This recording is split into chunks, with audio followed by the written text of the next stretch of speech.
Political socialisation and রিক্রুটমেন্টে আমাদের একটা chapter আছে, ওখানে স্পষ্ট লেখা আছে যে কী কাজ হয়, কী কাজ করে।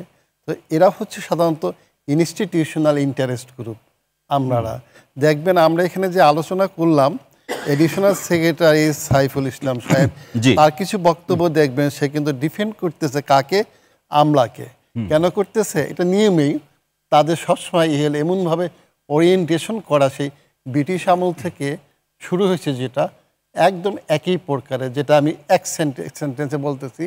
ম্যাকওয়েল যখন আমলাতন্ত্র সংজ্ঞাটা এখানে দিলেন 1833 সালে, তখন তিনি তার আসল উদ্দেশ্য ছিল যে আমরা ভারতবর্ষে এমন একটা গোষ্ঠী তৈরি করব, শ্রেণী তৈরি করব, যারা রক্তে মাংসে ভারতীয়, কিন্তু আচার আচরণে কথাবার্তায় হচ্ছে ইংলিশ।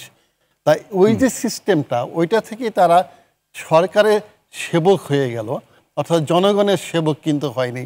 আমার দেশে আমলারাও দেখেন জনগণের সেবক হিসাবে কাজ করে না। এখানে কিন্তু আসল বিষয়টা, আমলারা কিন্তু হচ্ছে প্রকৃতপক্ষে জনগণের সেবক, রাষ্ট্রের সেবক, রাষ্ট্রের কাজ করব কথা বললে। কিন্তু আমরা এখানে দেখলাম 15টা বছর যেটা দেখলাম, একটি রাজনৈতিক দলের আজ্ঞাবহ হয়ে দাঁড়িয়েছে, এবং সেটির মধ্যে অন্যতম কারণ ছিল এমন অর্থ এবং বৈভবে তারা চতুর্দিকে শক্তিশালী হয়েছিল, এবং সেটা রাষ্ট্রীয়ভাবে তাদের পরিচর্যা করা হতো এবং তাদের উপর কেয়ার নেওয়া হতো। ফলশ্রুতিতে এই যে আমলাতন্ত্রটা, এটা যে ভেঙে গেল, তার ইনস্টিটিউশনাল যে শেপটা, এটা ভাঙার জন্য আমি দেখব চরম ক্ষতিগ্রস্ত করলো কিন্তু বিগত দিনের সরকার।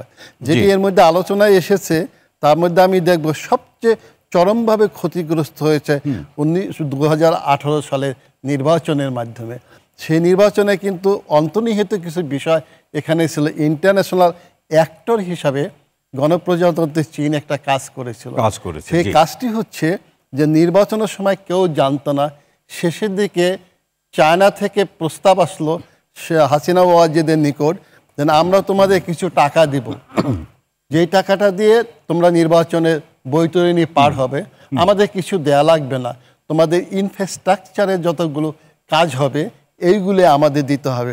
ওই যে কথিত আছে 5,000 কোটি টাকা, এই টাকাটা কিন্তু ডিসি এসপি সহ সকলকে পৌঁছে দিয়েছিল। এর ফলে আমরা দেখব তার আমলাতন্ত্র যে ইনস্টিটিউশনাল শেপটা, সেটা চরমভাবে লঙ্ঘিত হয়ে গেল, দুর্বল হয়ে গেল, ভেঙে গেল।